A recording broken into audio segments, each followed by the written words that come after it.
तो साल चुनावी और सियासी दौरे तूफानी। जी हां, यही हाल है आजकल राजस्थान का। बीजेपी का पूरा फोकस राजस्थान पर है तो कांग्रेस भी पूरा ध्यान दे रही है। इस बीच बीजेपी के राष्ट्रीय अध्यक्ष जेपी नड्डा और केंद्रीय गृह मंत्री राजस्थान के दौरे पर आ रहे हैं। भरतपुर और उदयपुर संभाग में ये रिपोर्ट देखिए और समझिए कि आखिर हर सियासी पार्टी के लिए इस बार भरतपुर और उदयपुर संभाग खास क्यों है।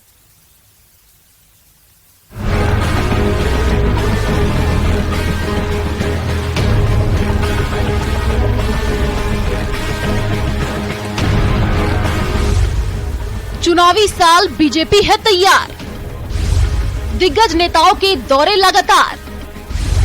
भरतपुर में जेपी नड्डा तो उदयपुर में अमित शाह भरेंगे हुंकार। बीजेपी का मिशन राजस्थान। चुनावी साल है, लिहाजा तैयारियां जोरों पर हैं। दिग्गज नेताओं के दौरे भी ताबड़तोड़ हो रहे हैं। प्रधानमंत्री नरेंद्र मोदी के बाद अब केंद्रीय गृह मंत्री अमित शाह और बीजेपी के राष्ट्रीय अध्यक्ष जेपी नड्डा राजस्थान दौरे पर आ रहे हैं। 29 जून को बीजेपी के राष्ट्रीय अध्यक्ष जेपी नड्डा भरतपुर दौरे पर आएंगे, जहां पार्टी कार्यालय के उद्घाटन के साथ मोदी सरकार के 9 साल पूरे होने पर जनसभा को संबोधित करेंगे। इसी तरह 30 जून को गृह मंत्री अमित शाह उदयपुर का दौरा करेंगे और जनसभा को संबोधित करेंगे। बताया जा रहा है कि 30 जून को ही गृह मंत्री अमित शाह जयपुर भी आ सकते हैं, जहां मीडिया से संवाद कर सकते हैं। दरअसल इन दौरों के पीछे वजह भी बड़ी है। भरतपुर और उदयपुर दोनों ही बीजेपी की 2023 की जंग को आसान कर सकते हैं। सबसे पहले उदयपुर संभाग का हाल जान लीजिए।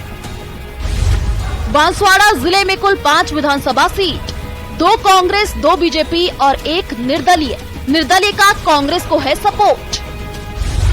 प्रतापगढ़ जिले में कुल 2 विधानसभा सीट, 2018 में 1 सीट पर बीजेपी तो 1 पर कांग्रेस जीती, लेकिन उपचुनाव में कांग्रेस ने धारियावाद पर जमाया कब्जा।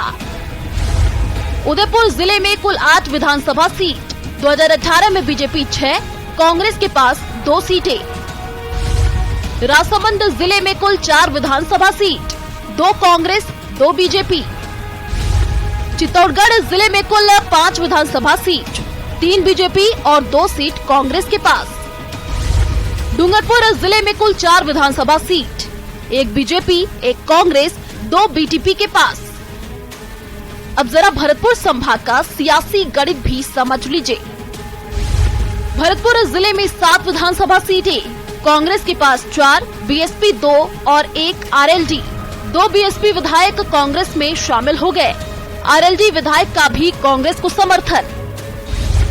धौलपुर जिले में 4 सीटें, 2018 में कांग्रेस के पास 3, बीजेपी को 1 सीट मिली, लेकिन अब अपने एमएलए को बीजेपी कर चुकी निष्कासित। करौली जिले में 4 सीटें, 3 कांग्रेस और 1 सीट बीएसपी के पास। कांग्रेस में शामिल हो चुके हैं बीएसपी विधायक। सवाई माधोपुर जिले में 4 सीटें कांग्रेस के पास। भारतीय जनता पार्टी के राष्ट्रीय अध्यक्ष जेपी नड्डा जी और भारत सरकार के गृह मंत्री अमित शाह जी का राजस्थान के अंदर दौरे हैं। आने वाले समय के अंदर मोदी सरकार के 9 वर्ष एक सफलतम कार्यकाल, इसके संसदीय सम्मेलनों के अंदर भाग लेने के लिए और हमारे जिला कार्यालयों के उद्घाटन के लिए दोनों ही नेता राजस्थान के दौरे के ऊपर रहेंगे और आने वाले समय के अंदर कार्यकर्ताओं में उत्साह का संचार होगा।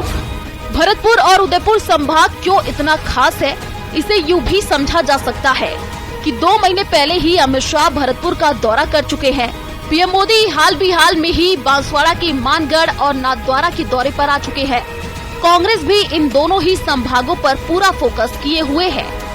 जयपुर से न्यूज़ 18 राजस्थान के लिए सौरभ गृहस्थी की रिपोर्ट।